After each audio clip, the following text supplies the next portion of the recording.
సర్వశక్తుడైన యేసుక్రీస్తు ప్రశస్త నామములో మీకు అందరికీ శుభాభివందనాలు తెలియపరుస్తున్నాను. యేసుక్రీస్తు ప్రభువారు అంత్యకాల సూచనల గురించి ఆయన మాట్లాడారు. మత్తయి సువార్త 24వ అధ్యాయంలో మీరు యుద్ధాల గురించి, యుద్ధ సమాచారాల గురించి మీరు వింటారు. జనం మీదకి జనము, రాజ్యం మీదకి రాజ్యం లేస్తాయని యేసు ప్రభువారు ఏనాడో ప్రవచనం తెలియజేశాడు. అంత్య దినాల్లో ఇజ్రాయెల్ దేశం మీదకి చాలా దేశాలు దండెత్తొస్తాయి. ఇజ్రాయెల్ని ప్రపంచ పటంలో తీసివేయాలని చాలామంది కళ్ళగంటారు అని బైబిల్ గ్రంథంలో రాయబడింది. మీరు కీర్తనలు 83వ కీర్తన 4వ చరణాన్ని చదివితే, వారి ఇశ్రాయేలు పేరు ఇకను జ్ఞాపకం రాకపోవునట్లు జనముగా ఉండకుండా వారిని సమరించును రండని చెప్పుకొనుచున్నారు. కొన్ని దేశాలు ముందుకు వచ్చి మాట్లాడుకుంటాయట, ఇజ్రాయెల్ దేశాన్ని ప్రపంచంలో ఉండకూడదు, వారు ఏకముగా ఉండటానికి వీల్లేదు అని జనములందరూ కూడా మాట్లాడుకుని వారిని నాశనం చేయడానికి వస్తారు అని దేవుని లేఖలు స్పష్టంగా తెలియజేస్తున్నాయి.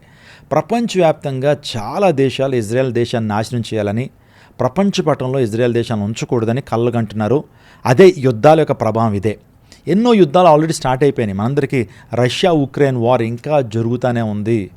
ఇప్పటికీ కూడా రష్యా ఉక్రెయిన్ని అణగదొక్కాలనే వారిద్దరి మధ్య యుద్ధం ఆగట్లేదు. ఇంకా మనం ఆలోచన చేస్తే ఇరాన్కి, అమెరికాకి, ఇజ్రాయెల్ దేశానికి, ఈ 3 దేశాలకి మధ్య జరుగుతున్న యుద్ధం గురించి ఇప్పుడు నేటికి సుమారుగా 47 రోజుకి వచ్చేసింది. చాలా భయంకరమైన యుద్ధం జరుగుతూ ఉంది. ఇండియా పాకిస్తాన్ యుద్ధం ఎప్పటి నుంచో మనకు తెలుసు, ఇప్పటికి కూడా జరుగుతూనే ఉంది. భయంకరమైన పరిస్థితులు తలెత్తున్నాయి. సో ప్రధానమంత్రి వార్ అయితే ఆగిపోయింది, కానీ సరిహద్దుల్లో ఇంకా వార్ జరుగుతూనే ఉంది. చైనా, తైవాన్కి మధ్య వార్ జరుగుతూ ఉంది, స్టార్ట్ అయిపోయింది. ఇప్పుడు మరొక యుద్ధానికి తెరదీసింది ప్రపంచం. అదే టర్కీ, ఇజ్రాయెల్ మధ్య యుద్ధం. ఈ రెండింటికి మధ్య యుద్ధం ప్రారంభించబడుతుంది. టర్కీ ప్రెసిడెంట్ ఎర్డోగాన్ చెప్తుందంటే, ఇజ్రాయెల్ మీదకి మా బలగాలు దింపుతాం, మా సైన్యాన్ని దింపుతాం, ఇజ్రాయెల్ దేశాన్ని సమూలంగా నాశనం చేస్తామని రీసెంట్గా వ్యక్తి వ్యాఖ్యలు చేస్తున్నాడు. ఇజ్రాయెల్ దేశానికి టర్కీ మధ్య యుద్ధం ప్రారంభిస్తే కనుక చాలా దేశాలు నష్టం అవుతాయి. ఇజ్రాయెల్కి, ఇరాన్కి మధ్య జరుగుతున్న యుద్ధం ద్వారా ప్రపంచం చాలా నష్టపోయింది. వాస్తవానికి స్ట్రైట్ ఆఫ్ హార్మూజ్ ద్వారా ఆయిల్ ఎప్పుడైతే ఆగిపోయిందో ప్రపంచ దేశాల్లో కలవరం వచ్చింది. ద్రవ్యోల్బణం, ఇంకా చెప్పాలంటే చాలా ఆర్థిక మాంద్యాలు ఏర్పడుతున్నాయి. ఇప్పుడు కనుక ఇజ్రాయెల్కి, టర్కీకి మధ్య యుద్ధం ప్రారంభించబడితే ఈ టర్కీ వారు ఏం చేస్తారు, రష్యా నుంచి వచ్చిన చమురు కావచ్చు, రష్యా నుంచి గ్యాస్ని వారు ఏ దేశానికి వెళ్లకుండా ఏం చేస్తారంటే, స్ట్రైట్ ఆఫ్ బాస్పరస్ అని ఒకటి ఉన్నది, బాస్పరస్ స్ట్రైట్ అంటారు దాన్ని నిలిపేస్తారంటే భారతదేశానికి రష్యా నుంచి వచ్చేటువంటి గ్యాస్ ఆగిపోద్ది. చాలా దేశాలకి రష్యా నుంచి వచ్చి వెళ్ళేటువంటి ఆ గ్యాస్, ఆయిల్ అని కూడా ఆగిపోతాయి. ప్రపంచవ్యాప్తంగా భయంకరమైనటువంటి ఆర్థిక మాంద్యాలు వచ్చేస్తుంటాయి. ప్రపంచం అంతా కూడా చాలా భయంకరమైన స్థితిలోకి వెళ్ళిపోద్ది. దీని గురించి బైబిల్ గ్రంథంలో ఉంది అని అంటే మీరు ఆశ్చర్యపోతారు. ఈ యొక్క అంత్య దినాల్లో జరిగే యుద్ధాల గురించి బైబిల్ గ్రంథంలో చాలా స్పష్టంగా క్రీస్తుపూర్వం 2600 సంవత్సరాల క్రితమే ఎజికియేల్ అనేటువంటి ఆ యొక్క ప్రవక్త తెలియజేస్తున్నాడు. అదేంటో నేను ఈ వీడియోలో మీతో మాట్లాడతాను. బైబిల్ ఎంత శక్తివంతమైందో, బైబిల్ ఎంత ప్రవచనాత్మకమైందో, బైబిల్లోని ప్రవచనాలు ఎంత అద్భుతంగా నెరవేర్చబడతాయో ఇప్పుడు మనం చర్చించుకోబోతున్న అంశం ద్వారా మీకు క్లియర్గా అర్థమవుతుంది. బైబిల్ అనేది ఒక మత పుస్తకం కాదండి. బైబిల్ అనేది ఒక ప్రవచనాత్మకమైన గ్రంథం. ప్రపంచంలో చాలా గ్రంథాలు ఉన్నప్పటికీ కూడా పరిశుద్ధ గ్రంథం యొక్క ప్రాముఖ్యత ఏంటంటే, పరిశుద్ధ గ్రంథం ప్రవచనాల గురించి చెప్పింది, భవిష్యత్తులో జరగబోయే సంఘటనల్ని చాలా స్పష్టంగా తెలియజేసింది. అందుని బట్టే పరిశుద్ధ గ్రంథము ప్రపంచం అందరి చేత చదవబడుతున్న గ్రంథము, ప్రపంచం అనేక మందిని ఉత్తేజపరుస్తున్న గ్రంథము, అనేక మంది మనోనేత్రాలను వెలిగిస్తున్న గ్రంథము పరిశుద్ధ గ్రంథము. Bible is the history and the Bible is the mystery అన్నారు. బైబిల్లో చాలా చరిత్ర ఉంది, బైబిల్లో చాలా మర్మాలు ఉన్నాయి. ఒక్కసారి ఇజ్రాయెల్ దేశం గురించి ఆలోచన చేస్తే, ఇజ్రాయెల్ దేశం చాలా చిన్నదండి. వాస్తవానికి మన దేశంలో మణిపూర్ అంత ఉంటుంది, కానీ ప్రపంచానికే సవాలు విసురుతుంది. ఆ దేశం మీదకి ఎవరు వచ్చినా సరే ఓటమి తప్పదనే విషయాలు మనం తెలుసుకుంటూ ఉన్నాం. ఈ ప్రత్యేకమైన సమయంలో ఇజ్రాయెల్ వాస్తవానికి Hamas, Hezbollah, Houthi and Iran మీద పోరాటం చేయటం మనం చూసాం, విజయం సాధించడం కూడా మనం చూస్తున్నాం. కానీ ఇప్పుడు మిడిల్ ఈస్ట్ యొక్క పరిస్థితి మారబోతూ ఉంది. మిడిల్ ఈస్ట్లో ఉన్నటువంటి టర్కీ ఇజ్రాయెల్ దేశం మీద కాలు దూవుతున్నారు, యుద్ధం చేయడానికి వారు సిద్ధమవుతూ ఉన్నారు. చాలా డైరెక్ట్ స్టేట్మెంట్లు వారు ఇస్తున్నారు, వారు వార్ని డిక్లేర్ చేస్తున్నారు. టర్కీ వాస్తవానికి ఐరోపాని, ఆ తర్వాత ఏషియాని వేరు చేస్తున్నటువంటి దేశం. వాస్తవానికి నేను కూడా టర్కీ వెళ్ళాను. చాలా చారిత్రాత్మకమైనటువంటి దేశం అది. సో ఇస్లాం కావచ్చు, జూయిష్ పీపుల్ కావచ్చు, క్రిస్టియన్స్ కావచ్చు, అందరికీ చాలా చాలా ప్రాముఖ్యమైనటువంటి దేశం టర్కీ. నాటో దేశాల్లో అతిపెద్ద మిలిటరీ ఉన్నటువంటి రెండో దేశంగా టర్కీని రోజు చూస్తారు. చాలా మిలిటరీ ఉంది టర్కీకి. అటువంటి టర్కీ ఈరోజు డైరెక్ట్గా స్టేట్మెంట్స్ ఇస్తున్నారు, ఇజ్రాయెల్ మేము సమూలంగా నాశనం చేస్తాం. ఇజ్రాయెల్లో 35 మంది టాప్ లీడర్స్ మీద వారికి వేసేయడం జరిగింది. వారికట 4500 సంవత్సరాలు శిక్ష వేస్తాము అని టర్కీ కోర్ట్స్ ఈ రోజున ముందుకొచ్చి కుట్ర పన్నుతున్నాయి. ఇజ్రాయెల్లో ఉన్నటువంటి టాప్ లీడర్స్ అయినటువంటి వారిని జైలుకి పంపించాలని వారు తీర్మానాలు తీసుకుంటున్నారు. ఇజ్రాయెల్ లీడర్స్ ఏమైనా మౌనంగా ఉన్నారంటే వారు ఏదైతే కౌంటర్ ఇచ్చారో దానికి రీకౌంటర్ ఇస్తున్నారో, మేము మిమ్మల్ని కూడా విడిచిపెట్టమని చెప్పి ఇస్తున్నారు. వారు కూడా రీకౌంటర్ చేస్తున్నారు. ఇజ్రాయెల్ దేశంలో ఉన్నటువంటి బెంజమిన్ నెతన్యాహు కావచ్చు, రక్షణ శాఖ మంత్రి కావచ్చు, వీరందరూ కూడా వారు అంటున్న మాటకి తిరిగి సమాధానం చెప్తున్నారు. టర్కీ దేశపు ఎర్డోగాన్ ఇస్రాయేలీలు హిజ్బుల్లా మీద దాడి చేసినప్పుడు చాలా సీరియస్ అయిపోయాడండి. ఎందుకు హిజ్బుల్లా మీద వీరు దాడి చేస్తే వారికి ఎందుకు కోపం, హమాస్ మీద ఇజ్రాయెల్ వారు దాడి చేస్తే టర్కీకి ఎందుకు కోపం అంటే, టర్కీ కూడా ఇటువంటి ప్రాక్సీ గ్రూపులకి అంటే హిజ్బుల్లా, హౌతీ, హమాస్ వారికి ఫండ్ రైజ్ చేస్తున్నారు, ఫండింగ్ ఇస్తున్నారు, వారిని పెంచి పోషిస్తున్నారు. ఎందుకంటే టర్కీ కూడా ఒక ఇస్లాం దేశం కాబట్టి వారందరినీ కూడా, టెర్రరిస్టులందరినీ కూడా వీరు పెంచి పోషిస్తున్నారు. ఆ ఎర్డోగాన్ అన్నటువంటి మాట్లాడి తెలుసా, నెతన్యాహు కళ్ళు మూసుకుపోయినాయి, రక్తంతోనూ గర్వంతోనూ కళ్ళు మూసిపోయి తిరుగుతున్నాడని నెతన్యాహు గురించి వ్యాఖ్యలు చేశారు. ఆ తర్వాత ఇంకొక మాట అన్నారు, పాకిస్తాన్ దేశం కనుక ఇరాన్కి ఇజ్రాయెల్ దేశానికి మధ్య మధ్యవర్తిత్వాన్ని వహించకపోతే మా తడాకేంటో చూపిస్తాము, మా యొక్క పవర్ ఏంటో చూపిస్తామన్నారు. అంటే పాకిస్తాన్ ఎందుకు లాగాలి? పాకిస్తాన్ వాస్తవానికి ఏదైనా మధ్యవర్తం చేస్తుందంటే ఏం చేయలేదు. కానీ పాకిస్తాన్ను కూడా వారు లాగుతున్నారంటే, పాకిస్తాన్ కూడా కలుపుకుంటున్నారంటే, వీరందరూ కలిపి ఇజ్రాయెల్ దేశం మీదకి యుద్ధానికి రావడానికి వారు రంగం సిద్ధం చేస్తున్నారు. పాకిస్తాన్ కావచ్చు, సౌదీ అరేబియా కావచ్చు, ఖతార్ కావచ్చు, ఇంకా చెప్పాలంటే ఇరాక్ కావచ్చు, ఇరాన్ కావచ్చు, ఇటువంటి దేశాలన్నీ కూడా ఒకరినొకరు కలుపుకుంటున్నారు. వాస్తవానికి పాకిస్తాన్ ఎంత దేశం అండి? పాకిస్తాన్ వాస్తవానికి అమెరికాకి ఇరాన్కి మధ్య మధ్యవర్తిత్వాన్ని వహించిందా అని అంటే ఫెయిల్ అయిపోయింది. శాంతి చర్చలు జరిగించలేకపోయారు. కానీ పాకిస్తాన్ కూడా వెలుగులు తీసుకొస్తున్నారంటే పాకిస్తాన్ కూడా ఇన్వాల్వ్ చేయాలి, ఇజ్రాయెల్ దేశం మీదకి వెళ్ళాలి, దండెత్తి రావాలనేటువంటి ఉద్దేశం వారికి ఉంది. టర్కీ ప్రెసిడెంట్ ఎర్డోగాన్ ఏమంటున్నాడంటే, లిబియాలోకి ఏ విధంగా మేము సైన్యాన్ని పంపించామో ఇజ్రాయెల్లో కూడా అటువంటి సైన్యాన్ని పంపిస్తాము, ప్రతి ఒక్కరిని కూడా సంహరిస్తామని ఆ ఎర్డోగాన్ మాట్లాడుతున్నాడు. ఆలోచించండి, ఈ తీవ్రతను మీరు గమనించండి, ఎంత తీవ్రంగా మాట్లాడుతున్నారో. అంటే యుద్ధం అనివార్యం అనిపిస్తుంది. టర్కీ ఎప్పుడు కూడా ఇలా మాట్లాడలేదు. అంత్య దినాల్లో దేవుని లేఖనం చెప్తుంది, ఇజ్రాయెల్ దేశం మీదకి అనేక దేశాలు దండెత్తొస్తాయి, ఆ దేశాల్లో ఈ టర్కీ కూడా ఉంది అనేటువంటి విషయాన్ని బైబిల్ లేఖనాల్లోంచి మీకు చూపించాలని ఆశపడుతున్నాను. టర్కీ వాస్తవానికి నాటో దేశాల్లో శక్తివంతమైన దేశం. అటువంటి దేశం ఇజ్రాయెల్తో పోరాటం చేస్తానని, యుద్ధం చేస్తానని అంటుందంటే మూడో ప్రపంచ యుద్ధానికి ఇది ఒక నాందిగా కనబడుతుంది. మూడో ప్రపంచ యుద్ధం రావడానికి అతి సమీపంగా ఉంది. ఎందుకంటే టర్కీకి ఇజ్రాయెల్కి మధ్య యుద్ధం ప్రారంభించబడితే స్ట్రైట్ ఆఫ్ హర్మూజ్ లాంటి మరొక స్ట్రైట్ ఆఫ్ బాస్పరస్ అనేది బ్లాక్ అవుతుంది. ఇది ఖచ్చితంగా మూడో ప్రపంచ యుద్ధానికి దారితీస్తుందని జియో పాలిటీషియన్స్ చెప్తున్నారు. ఎర్డోగాన్ అంటున్నాడు, నేను లీగల్గా వార్ చేస్తాను, సంచలన వార్త చేస్తున్నాడు. 30 టాప్ లీడర్స్ని బెంజమిన్ నెతన్యాహు మీద మేము కేసులు వేశాం, ఛార్జ్ షీట్ ఫైల్ చేశాము అని వారి మీద వేసినటువంటి కేసులు ఏంటో తెలుసా? వీరు మానవ హక్కులు ఉల్లంఘన చేస్తున్నారు, ప్రజలను టార్చర్ చేస్తున్నారు, అమాయకులను చంపేస్తున్నారు, ఆ తర్వాత మారణ హోమాన్ని సృష్టిస్తున్నారు. కాబట్టి ప్రపంచ కోర్టులో వీరి మీద కేసులు వేసి ఛార్జ్ షీట్ ఫైల్ చేసి నెతన్యాహుతో ఉన్నటువంటి 35 మంది గ్రేట్ లీడర్స్ అందరినీ కూడా జైల్లో తోపిస్తాము, 4500 సంవత్సరాల శిక్ష వేస్తామని టర్కీ న్యాయమూర్తులు ఈ విధమైన వ్యాఖ్యలు చేస్తున్నారు. దానికి వీరు మౌనంగా ఉండలేదండి. ఇస్రాయెల్లో ఉన్నటువంటి వారు బెంజమిన్ నెతన్యాహు కావచ్చు, రక్షణ మంత్రి కావచ్చు, ఇంకా మరికొంతమంది టాప్ లీడర్స్ వారు మౌనంగా ఇవ్వలేదు. మళ్ళా వారు రీకౌంటర్ చేస్తున్నారు. ఎర్డోగాన్ గురించి బెంజమిన్ నెతన్యాహు ఏమన్నాడు తెలుసా? ఈజ్ ఎ గ్రేట్ హిపోక్రైట్ అన్నాడు. నువ్వు వేషధారివి, నువ్వు రంగులు మార్చేటువంటి వేషధారివి అని చెప్పి డైరెక్ట్గా ఒక దేశ ప్రెసిడెంట్ గురించి ఎవరు మాట్లాడారేమో, కానీ బెంజమిన్ అతను ధైర్యం చేసి అన్నాడు, నువ్వు ఒక హిపోక్రైట్ అన్నాడు. అంత మాత్రమే కానీ రక్షణ మంత్రి కూడా ఎర్డోగాన్ ఏమన్నారంటే, నోరు మూసుకుని ఉండటం నీకు మంచిది, better you shut down your mouth అనేటువంటి విషయాన్ని ఒక దేశ ప్రెసిడెంట్ అయినటువంటి ఎర్డోగాన్ అంటాం చాలా విచిత్రంగా ఉంది. ఆ తర్వాత బెన్ గ్వీర్ అనేటువంటి వ్యక్తి is a fire brand leader అండి, వాస్తవానికి చాలా ఫెరోషియస్ లీడర్ ఇజ్రాయెల్లో. ఆ వ్యక్తి అంటున్నాడు, భద్రతా మంత్రి అంటున్నాడు, బూతు మాట చేత ఆ వ్యక్తిని తిట్టి, నీకు ఇంగ్లీష్ అర్థమవుతుందా అని చెప్పి చాలా గట్టిగా తిట్టడం జరిగింది. ఇప్పుడు చూడండి, టర్కీ కొన్ని మాటలు అంది, ఆ తర్వాత ఇజ్రాయెల్ కూడా కొన్ని మాటలు అన్నారు.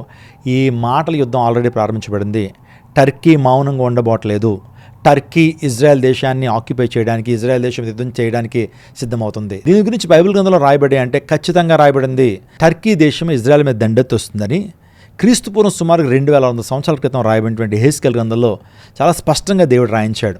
మీరు యెహెజ్కేలు గ్రంథం 38వ అధ్యాయం మొదటి నుంచి చదివితే, మరి యెహోవా వాక్కు నాకు ప్రత్యక్షం ఎలాగ సెలవిచ్చిన, నరపుత్రుడా, మాగోగు దేశపు వాడొక గోగు అనగా రోషునుకును మెషేకునుకును తోబాలుకును అధిపతి అయిన తట్టు అభిముఖుడువై అతని గురించి ఈ మాట ఎత్తి ప్రవచింపము.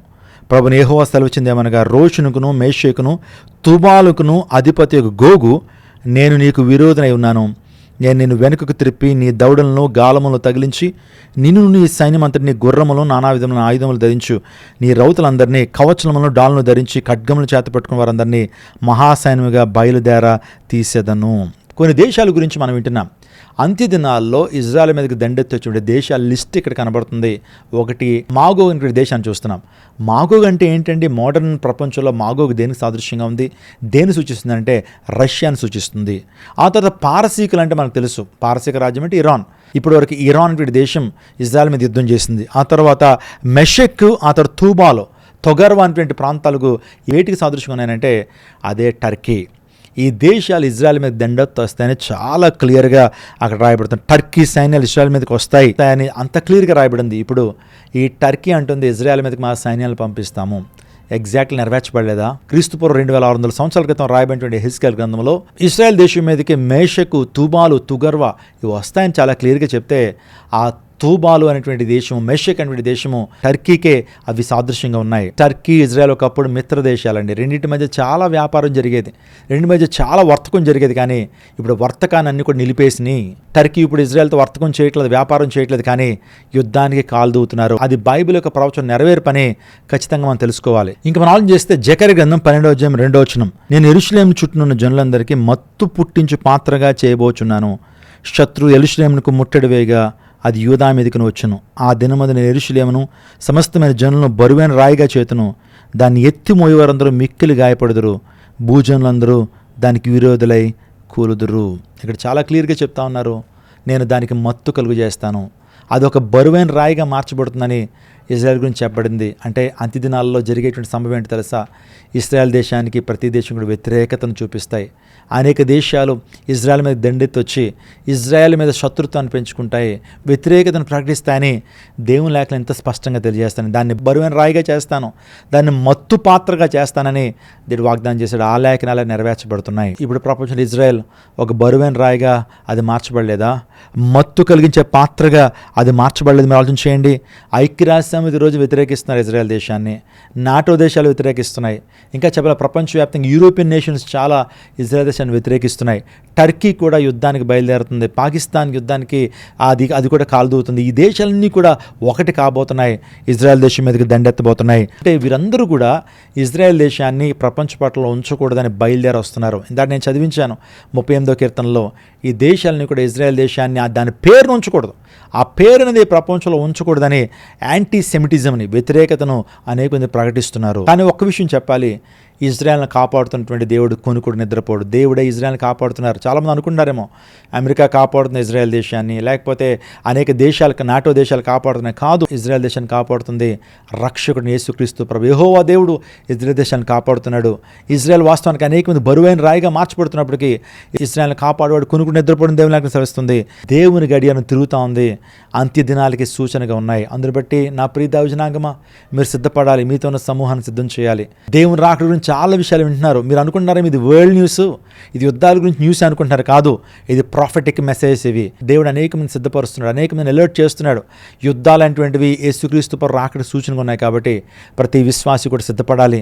ప్రపంచంలో చాలా పెనుమార్పులు సంభవిస్తుంది. భారతదేశంలో కూడా డీలిమిటేషన్ గురించి మీరు వినే ఉంటారు.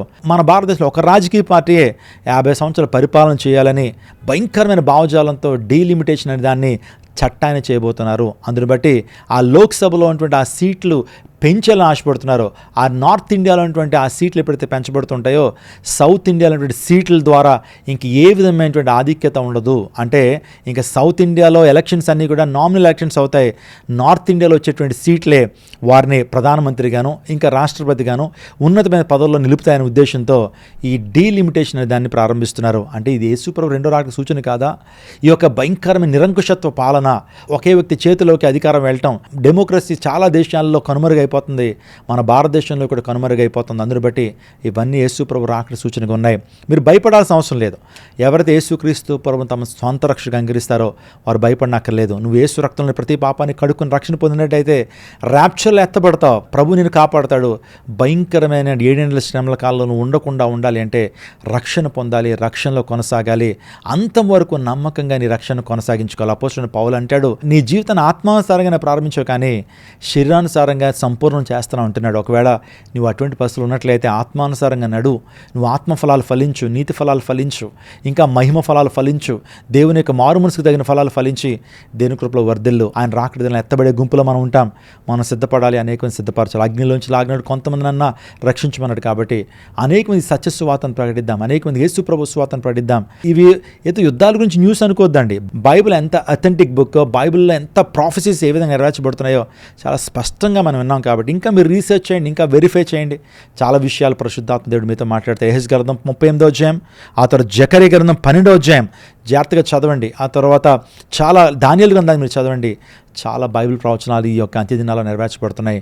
కాబట్టి ఈ యొక్క వింటున్నటువంటి మీరు అనేక మందికి విషయాన్ని తెలియచేయండి. ఈ ఛానల్లో విలువైన సమాచారం మీరు పొందుకున్నట్లయితే దయచేసి సబ్స్క్రైబ్ చేయండి. చాలామంది సబ్స్క్రైబ్ చేయకుండానే, సుమారుగా ఈ ఛానల్ని 62% పీపుల్ సబ్స్క్రైబ్ చేయకుండానే చూస్తున్నారు. నేను అనలిటిక్స్ చూస్తున్నప్పుడు 62% ఇంకా సబ్స్క్రైబ్ చేయకుండానే చూస్తున్నారు. దయచేసి సబ్స్క్రైబ్ చేసుకోండి, మీకు ఆ యొక్క నోటిఫికేషన్స్ వస్తాయి. ఇంకా చాలా ప్రాముఖ్యమైనటువంటి సందేశాలు, చాలా ప్రాముఖ్యమైన ఇన్ఫర్మేషన్ మీకు ఇస్తాం. కాబట్టి ప్లీజ్ సబ్స్క్రైబ్ అవర్ ఛానల్. మీ యొక్క లైక్ని కూడా తెలియచేయండి. మీకు ఇంకా ఇందులో సందేహాలు ఏమైనా ఉన్నట్లయితే మీ అభిప్రాయాలు, సూచనలు కూడా కమెంట్ బాక్స్లో మీరు పోస్ట్ చేయండి. తద్వారా వాటిని చూస్తాను, వాటి మీద కూడా నేను వీడియో చేస్తాను. దేవుడు మిమ్మును, మీ కుటుంబాన్ని, మన భారతదేశం దేవుడు దీవించును గాక. ఆమేన్.